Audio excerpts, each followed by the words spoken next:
Hi everybody, Karen Roby here for Tech Republicans ZDNet with Scott Huffman of Google Assistant. And Scott, you guys have so much going on. This place is incredible, the setup here for people to come through. Talk a little bit about what people can expect to see when they come in here. Yeah, we're really excited to be here at CES. And we're really showcasing a couple things. One is lots of the amazing devices that both have the Google Assistant built in and that you can use your voice with the Assistant to control. And then we have a lot of stations showing demos of new functionality that's coming to the Assistant. We're really trying to make your life a little simpler, a little easier. With the Assistant, we always say, we want you to just be able to ask for whatever you want or need, and it happens for you. And so we're showing off some new ways that we're doing that. And in terms of Google Assistant, it can already do so much, and you guys just keep making it better, enhancing different features. So talk specifically about some of the ways, with the language additions and things like that.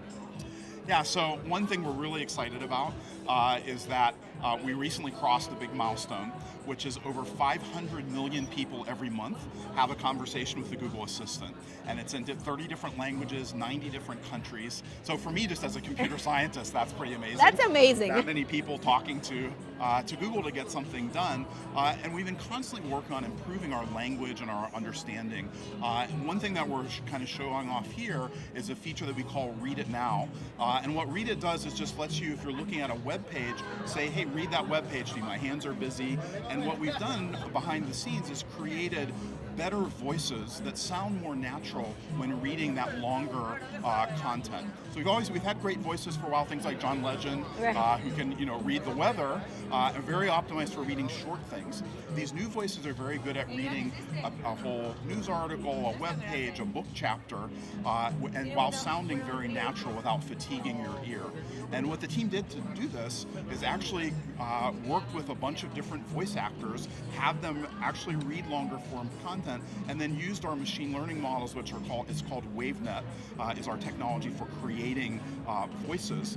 And what's interesting about WaveNet is, compared to other technology, it's able to create a great voice with not nearly as much data, basically.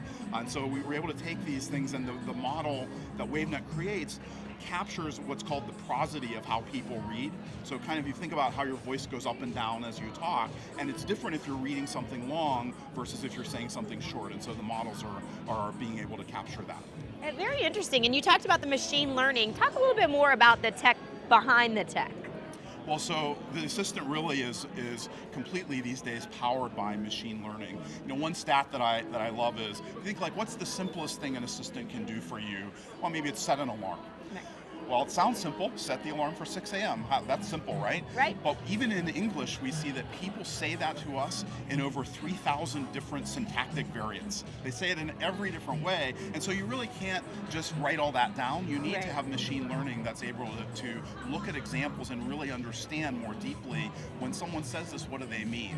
One of my favorite examples that we see, people say things like, hey, I have a flight in the morning, wake me up at 6 a.m. And we're supposed to understand that, oh yeah, that part about the flight in the morning, that's not important, but I better wake you up at 6 a.m. That part's the important part. Machine learning is letting us capture those kinds of variations. And what is it that really excites you the most? I know that you have a very technical background, so what is it that really excites you, maybe as you look down the line of what's to come? I think one that gets me excited is really this vision of ambient computing, where we've gone obviously from a computer the size of this room to a computer that I have to go over to my desk and use. Okay, now a computer's in my pocket, but we think the next step maybe is the computer is just here with me. Right? And I'm starting to see it in my house. It's actually kind of interesting. You can imagine, I have these assistant devices in most of the rooms in our house, and I watch my teenage kids. And for them, it's very natural that as they walk around the house, they think to themselves, oh, I have this question. They just shout out, hey Google, blah, blah, blah, and they get the answer. And for them, it's just the natural way. And to the point where they don't ask their mom and I anything anymore. We don't know anything, right? But they ask Google. I was watching my son the other day studying for his biology final. And he's studying his notes, and then he just starts asking Google, hey, is a chromosome a diploid? And Google answered. And then he starts firing questions like that, one after the other, and Google's answering these questions. He's writing notes. And I'm like, okay, this is kind of cool, right? Like, it's like he has a built-in tutor right there in the room. It's good. I don't know any biology, so it's a good thing. Yeah, I don't want to have to do it for them. Yeah, absolutely. And so that's a nice window into what that generation, what things will look like for them. And one more time, Scott, before we let you go, say again, it was 500 million. 500 million people around the world, 30 different languages, 90 countries will have a conversation with Google in the next month. Yeah, pretty impressive. All right, Scott Huffman with Google. We certainly appreciate you talking with us here today. Much more to come from CES 2020.